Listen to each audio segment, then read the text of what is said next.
देवता पहुंच गए दैत्यों के दरबार में और बलि ने कहा कि बिना अस्त्र शस्त्र के आए हैं तो चलो कोई बात नहीं, इनसे मित्रता कर लेते हैं। और देवता दैत्यों ने मिलकर समुद्र मंथन का उद्योग किया। मद्राचल को उठाना मुश्किल था, भगवान का स्मरण किया, भगवान ने प्रकट होकर के बाएं हाथ से मद्राचल उठाया और क्षीर सिंधु के मध्य में स्थापित कर दिया।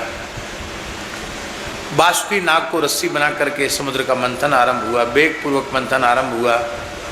वो मद्राचल समुद्र में डूबने लग गया। अब डूबने लग गया तो उसका हिलना डुलना मुश्किल हो गया। तब भगवान ने कच्छप अवतार लेकर के मद्राचल को अपनी पीठ पर धारण किया और स्वयं भगवान ने विराट रूप से दोनों ओर हाथ लगा करके बड़ी वेग से मंथन किया। अब की बार भयंकर कालकूट विष निकला। भगवान शंकर ने कालकूट विष का पान किया और भगवान शिव नीलकंठ हो गए। बोलो नीलकंठ भगवान की। जरत सकल सुर वृंद विषम गरल जिहि पान किए, तेहि न भजसि मति मंद को कृपालु शंकर सरिष। पुनः वेग से समुद्र मंथन हुआ। अब की बार गाय प्रकट हुई। बोलो गौ माता की। और जब गाय प्रकट भई तो बड़ा उत्सव हुआ, बड़ा आनंद हुआ। और वह गाय का दान ऋषियों को कर दिया गया, क्योंकि गाय अग्निहोत्र का साधन है। गाय के रोम रोम में संपूर्ण देवी देवताओं ने निवास किया, संपूर्ण तीर्थों ने निवास किया, वेद की ऋचाओं ने निवास किया। लक्ष्मी जी पीछे रह गई थी, बोले हम नहीं आएंगे बिना बुलाए। अब बुलाया किसी ने नहीं लक्ष्मी जी को, तो बिना बुलाए लक्ष्मी जी आई। गौ माता ने कहा आप हमारे गोबर में निवास करो। लक्ष्मी जी ने गोबर में निवास किया। इसके बाद गंगा जी आई। बोले मैं सबसे बड़ा तीर्थ, मुझे तो न्योता गए ही नहीं। बोले बिना न्योते की सब आए, तो मैं कहाँ रहूँ? बोले तुम मूत्र में निवास करो। गंगा जी ने मूत्र में निवास किया। इतनी पवित्र है गाय। पंचगाव समुत्पन्ना मत्स्यमाने महो दधौ, तासाम मध्य तु या नंदा तस्यै देव्यै नमो नमः। बोलो गौ माता की। पारिजात वृक्ष कल्प वृक्ष प्रकट हुआ, स्वर्ग में भेज दिया गया। उच्चैश्रवा घोड़ा प्रकट हुआ, बलि ने ले लिया। ऐरावत हाथी इंद्र ने ले लिया। अप्सराओं को स्वर्ग में भेज दिया गया। इसके बाद भगवती महालक्ष्मी प्रकट हुई। लक्ष्मी जी ने जयमाला भगवान नारायण के गले में डाल दी। बोलो लक्ष्मी नारायण भगवान की। लक्ष्मी जी का दर्शन करके सब प्रसन्न हो गए। और अब लक्ष्मी जी के बाद सबसे बाद में धन्वंतरी भगवान प्रकट हुए। बोलो धन्वंतरी भगवान की। ये आयुर्वेद शास्त्र के प्रवर्तक हैं। धन्वंतरी भगवान ने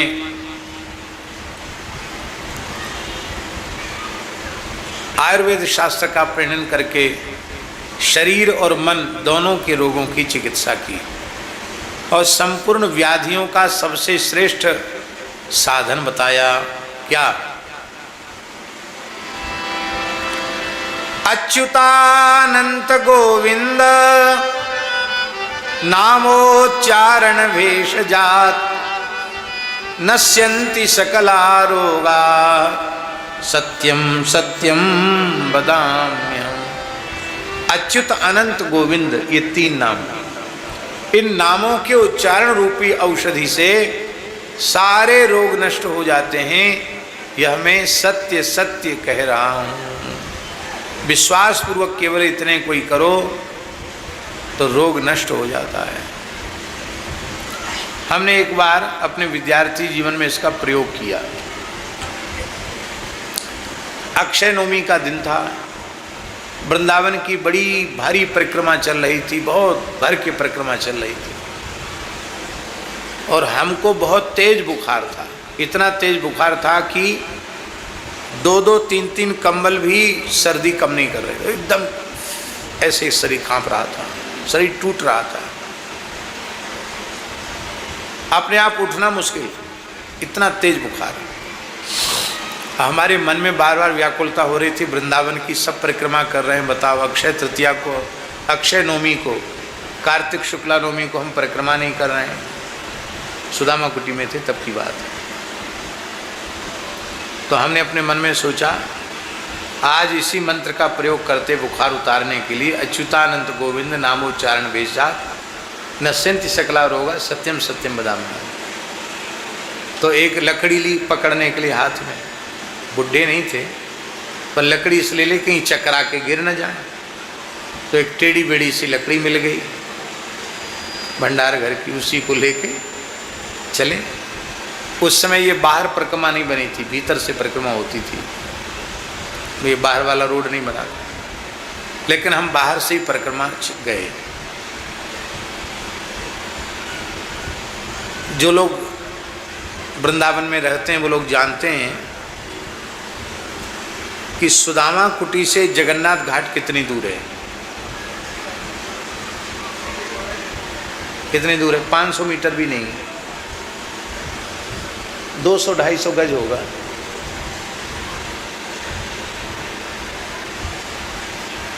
और हम ये श्लोक बोलते हुए चले, अच्युतानंद गोविंद नामोच्चारण भेषजात नश्यन्ति सकला रोगा सत्यम सत्यम वदामि। हम आपको क्या कहें कृष्णानंद जी महाराज, जगन्नाथ घाट पहुँचते पहुँचते बुखार समाप्त हो गया और हम परिक्रमा कर आए। महाराज जी कहीं बाहर पधारे थे वृंदावन में ही, वो बाहर आए तो आए महाराज जी, तो महाराज जी ने कहा पंडित जी कहाँ गए? तो पंडित जी तो परिक्रमा चले गए। अरे परिक्रमा इतने तेज बुखार में, उधर से लौट के आए तो एकदम स्वस्थ। अरे तुम्हें तो बहुत तेज बुखार था। मैं कहा महाराज जी हमने प्रयोग कर लिया अच्युतानंत गोविंद नाम। तो बहुत हंसे, बोले हाँ ठीक है। उसके बाद फिर उतर ही गया बुखार, फिर नहीं चढ़ा, दोबारा उतर गया। तो ये प्रत्यक्ष चमत्कार है, भगवान नाम का उच्चारण करने से भवरोग समाप्त हो जाते हैं। शरीर के रोग क्या हैं? हाँ, भगवान के जो श्रेष्ठ भक्त होते हैं वो कभी रोग नाश की प्रार्थना भी भगवान से नहीं करते हैं, प्रार्थना करते हैं आपके चरणों में हमारी चित्तवृत्ति लगी रहे। यही बात सबसे ऊंची है। धन्वंतरि भगवान के हाथ में अमृत का कलश था। उस कलश को देख करके दैत्यों को लालच आ गया और वो अमृत का कलश छीनकर भाग गए। अब देखिए, लोग कहते भगवान ने छल किया। भगवान ने कहाँ छल किया? दैत्यों ने ही बेईमानी शुरू की। यदि वो छीनकर न भागते तो धन्वंतरि भगवान सबको पिला देते, वो तो लेके आई थे अमृत का कलश। लेकिन इसी को आसुरी प्रवृत्ति कहते हैं कि मेहनत सबसे करवा लो पर लाभ अकेले ले लो, किसी दूसरे के मुंह में न चला जाए। इसी का नाम आसुरी प्रकृति है। बहुत से लोग ऐसे होते हैं महाराज, केले भी आ जाए ना, और खुद डॉक्टर ने मना कर दिया कि तुम केला मत खाना, शुगर बढ़ जाएगा, तो खुद तो खाएंगे नहीं और दूसरे को भी तब तक नहीं देंगे जब तक वो एकदम गल न जाए। अरे भैया तुम तो लाए नहीं हो, कोई लाया है, उसको बांटने में तुम्हारा क्या घाटा है? दे देना चाहिए। मिठाई आई बढ़िया, तो जब तक उसमें फफूंदी ना आ जाए तब तक किसी को प्रसाद की महिमा सुना के नहीं देंगे। अरे भाई बांट के ख़त्म करो। हमारे पूज्य गुरुदेव पहाड़ी बाबा महाराज कहते थे, हाजिर में हुज्जत नहीं, गैर की तलाश नहीं। क्या? हाजिर में हुज्जत नहीं, गैर। कितनी बढ़िया से बढ़िया चीज़ आए महाराज जी के पास, तुरंत भोग लगवा के तुरंत बांट देते थे। और कोई कहे अमुक साधु बिहारी जी गया, गोपीश्वर गया, तो फिर यही सूत्र बोलते थे, हाजिर में हुज्जत नहीं, गैर की। गए बचा के नहीं रखना, दो खत्म करो। क्या संग्रह करके रखना, खत्म करो।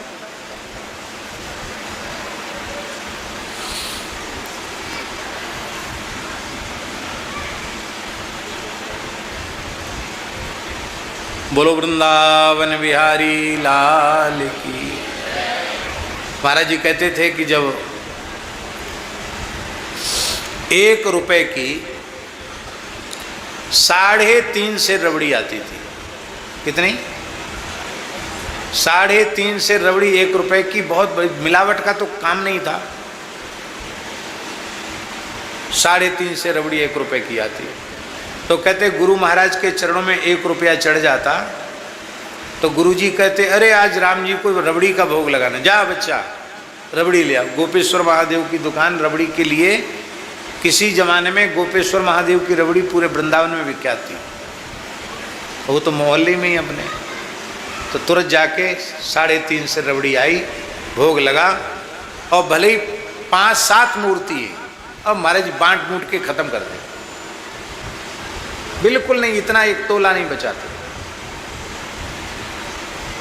महाराज के गुरुजी, और स्वयं उसमें से इतना लेते बस, बाकी सबको भरपेट रबड़ी खिला के खत्म। तो भगवान तो बांटने के लिए आए थे, पर असुरों ने बेईमानी की, अमृत का कलश छीन करके वे भाग गए और देवता भगवान की शरण में चले गए। प्रभु आप ही दीन बंधु हैं, भक्त वत्सल हैं, शरणागत वत्सल हैं, आपकी दया होगी तो हमें मिलेगा, नहीं तो महाराज ये तो बहुत ताकतवर हैं, इनसे हम लड़के जीत कर लेने में समर्थ। यद्यपि लड़ाई तो हुई, जयंत के हाथ में पड़ गया, इंद्र का पुत्र जयंत, उसके हाथ में अमृत का कलश पड़ गया, इतना युद्ध हुआ, पर जयंत के पीछे पड़ गए दैत्य। 12 दिन तक अमृत के पीछे लड़ाई चली, और उसमें 12 दिन का अर्थ है देवताओं के 12 दिन और मनुष्यों के 12 वर्ष। तो जिस ज्योतिष के योग में तीर्थराज प्रयाग में अमृत के बिंदु गिरे, वहाँ उस मुहूर्त के आने पर प्रयाग में महाकुंभ पर्व हो गया। जिस मुहूर्त में हरिद्वार में अमृत की बूंदें गिरी तो हरिद्वार में महाकुंभ पर्व हो गया। जिस ज्योतिष के नक्षत्र योग में उज्जैन में बिंदु गिरे, वहाँ उज्जैन में सिंहस्थ महापर्व हो गया। और जिस ज्योतिष के योग में नासिक में गोदावरी के तट पर अमृत की बूंदें गिरी, वहाँ कुंभ हो गया। अभी नासिक कुंभ आने वाला है, फिर उज्जैन कुंभ आने वाला है। यही है हमारे भारतवर्ष की शोभा। न्योता कोई नहीं छपाता है, ओ लाखों करोड़ों लोग पहुँच जाते हैं दर्शन करने के लिए, स्नान करने के लिए। तो अमृत वो जयंत के हाथ से छीना झपटी में 4 जगह अमृत छलका था, जहाँ 4 जगह हमारे हिंदू धर्मशास्त्र के अनुसार महाकुंभ पर्व का आयोजन होता है। भारतवर्ष की सभी संतों की परंपराएं, सभी अखाड़े और सभी अनिया, सभी संप्रदाय, जिनको हमारे यहाँ साधुओं में षड्वेश कहा जाता है, सारे सनातन धर्म का दर्शन कुंभ पर्व पर होता है। इसलिए भारतीय लोग बड़ी श्रद्धा पूर्वक जाते हैं, स्नान करते हैं। जब देवता भगवान की शरण में गए तो भगवान ने देवताओं पर कृपा करने के लिए मोहिनी रूप धारण किया। ऐसे केवल भगवान ही हैं जो अपने भक्तों का कार्य सिद्ध करने के लिए स्त्री बन गए। नहीं तो आपका कोई कितना भी प्रेमी क्यों न हो, उस पर कोई संकट पड़ जाए तो आपके स्त्री बन जाने से, लहंगा फरिया पहन के थोड़ा घूम जाने से उसका संकट दूर होता हो तो आप हाथ खड़े कर दोगे, बोले नहीं नहीं, हम अपनी प्रतिष्ठा को दांव पर लगा के थोड़ी तुम्हारा संकट दूर करेंगे। तुम विपत्ति तुम्हारी जाए चाहे रहे, हम स्त्री बनने वाले नहीं हैं। पर भगवान की कितनी प्रतिष्ठा है, भगवान अपने भक्त देवताओं के लिए मोहिनी बन गए। मोहिनी कैसी, महाराज जी भागवत में लिखा है, स्वैरिणी, कोई कुलवधू नहीं बने भगवान, एक स्वैरिणी स्त्री का स्वरूप उन्होंने धारण किया। इतना सौंदर्य, उस सौंदर्य को देख करके दैत्यों का युद्ध बंद हो गया। अरे बोले काय के लिए अमृत के लिए झगड़ रहे हैं, सच्चा अमृत तो ये मोहिनी है। और बोले अमृत का कलश तो दैत्यों के हाथ में आ गया था। उन्होंने कहा ये हमारे विश्वास में कैसे आवे। तो उन असुरों ने क्या किया, अमृत का कलश मोहिनी भगवान के हाथ में दे दिया। एक कलश इसलिए दिया कि हमारे ऊपर भरोसा करें, विश्वास करें, देखो जिसके लिए हम झगड़ रहे थे वो हमने तुमको दे दिया। मोहिनी स्वरूप में भगवान बोले अरे भाई क्या करें, क्या है इसमें, अरे महाराज तुम जानती नहीं हो देवी, इसमें अमृत है। हम देवता और दैत्यों ने मिलकर के समुद्र मंथन किया और अब उपभोग तो वही करेगा जिसकी शक्ति अधिक है। हम दैत्यों में शक्ति अधिक है, इसलिए हम लोगों ने इसको हस्तगत कर लिया। तो भगवान ने कहा कि तुमने पिया क्यों नहीं, झगड़ा कर रहे हो, अमृत पिया क्यों नहीं? तो दैत्य बोले पहले तो हम दो में झगड़ा हो रहा था, देवता और दैत्य में, अब हम में ही आपस में झगड़ा शुरू हो गया। इसी को कहते हैं राक्षस। दैत्य भी दैत्य को खाने नहीं देना चाहता। इनमें क्या झगड़ा था? अहम पूर्वम नत्वम नत्वम अहम अहम। अरे मैं तू नहीं, मैं तू नहीं, मैं नहीं तू, तू मैं रह गए। पी लेते तो कुछ काम आता, पिया नहीं। भगवान ने कहा देखो बात ऐसी है कि हम अन्याय नहीं कर सकते। परोस रहे थे, पिला रहे थे अमृत देवताओं को, पर पिला रहे थे अमृत देवताओं को, पर देवताओं की तरफ देख नहीं रहे थे, देख रहे थे मुड़ मुड़ करके, मुस्कुरा करके दैत्यों की ओर।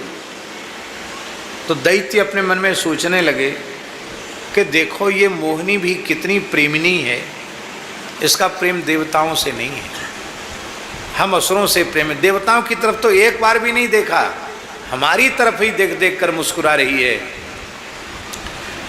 सिंहिका का पुत्र राहु, उसने विचार किया कि हम दैत्यों का ना रंग अच्छा, ना रूप अच्छा, ना स्वभाव अच्छा, ना गुण अच्छे, हम निर्दयी हैं, क्रूर कठोर हैं।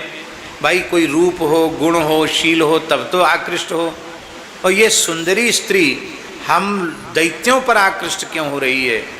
लगता है कुछ न कुछ गड़बड़ है। एक बंगला भाषा की कहावत है, अधिक भक्ति चोरेर लखन। ज़्यादा भक्ति दिखाओ तो समझो कोई छल होने वाला है। अधिक भक्ति चोरेर लखन। तो उसने सोचा कि अरे लगता छल हो जाएगा। और बाकी दैत्य क्या सोच रहे थे? बोले ऊपर का पतला पतला अमृत ये देवताओं को पिलाएगी, नीचे का बढ़िया गाढ़ा गाढ़ा होगा वो हमको पिलाएगी। सूर्य चंद्र के बीच में राहु आकर बैठ गया। भगवान पिला रहे हैं तो भगवान ने पंक्ति भेद नहीं किया। देखो आपसे घोर शत्रुता रखने वाला व्यक्ति भी पंगत में बैठा है, उसके साथ भेद मत करो, उसको प्रेम से चक्कर के जिमाओ। पंक्ति भेदेन काणत्वम, जो पंक्ति भेद करता है उसकी एक आंख फूट जाती है। पंक्ति भेद करने वाला नरक जाता है, पंक्ति भेद नहीं करना चाहिए। तो भगवान जानते हैं कि ये दैत्य है, फिर भी भगवान ने पंक्ति भेद नहीं किया, उसको अमृत पिलाया। पर सूर्य चंद्रमा ने जैसे ही शिकायत की, भगवान ने सुदर्शन चक्र का स्मरण किया और सुदर्शन चक्र से राहु का मस्तक काट दिया। उसका सिर राहु हो गया और धड़ केतु हो गया। ये अमृत पी चुका था, इसलिए ब्रह्मा जी ने देवताओं में इनको जगह दे दी। पहले नवग्रह नहीं थे, पहले 7 ही ग्रह थे, तो इसको फिर ब्रह्मा जी ने 2 और ग्रह बढ़ा दिए, तो राहु और केतु मिलाकर नवग्रह हो गए। इससे एक प्रेरणा लेनी चाहिए माता जी, कि दैत्य भी देवताओं की पंक्ति में बैठ गया तो आज भी देवताओं के बीच में पूजा हो रही है। इसका मतलब है आप भले ही बुरे हैं, पर बुरे लोगों की पंक्ति में मत बैठो। आप अच्छे लोगों की पंक्ति में बैठो तो कभी न कभी आप भी देवता बन जाओगे, आप भी पूजित होने लग जाओगे। हैं? बुरे को भी बुरे की संगति में नहीं बैठना चाहिए, बुरे लोगों को भी अच्छे की संगति में बैठना चाहिए।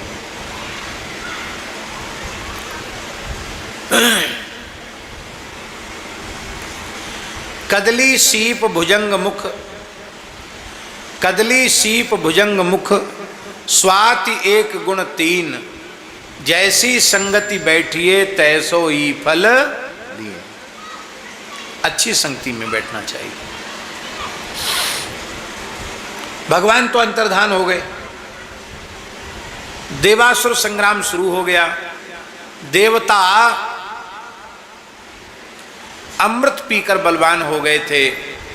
अब असुरों को खदेड़ना उन्होंने आरंभ किया। दैत्य बोले वो मोहिनी कहाँ गई? बोले मोहिनी नहीं, वो तो मनमोहन श्री कृष्ण थे। अब कितने सुंदर हैं भगवान। आहा। नंद के लाल यदि होते लली, तो गरे कट जाते करोड़न के। यदि तुम लली होते तो करोड़ों के गले कट जाते। लाल हो तब तो क्या कहना तुम्हारी शोभा का। इसके बाद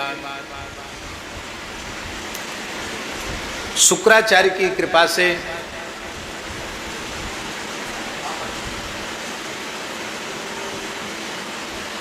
नव जीवन प्राप्त हुआ।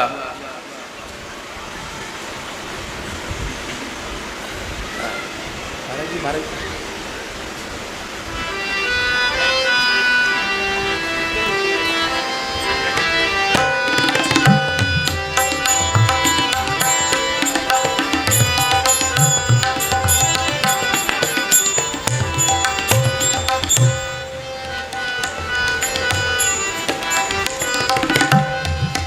बोलो भक्तवत्सल भगवान की जय।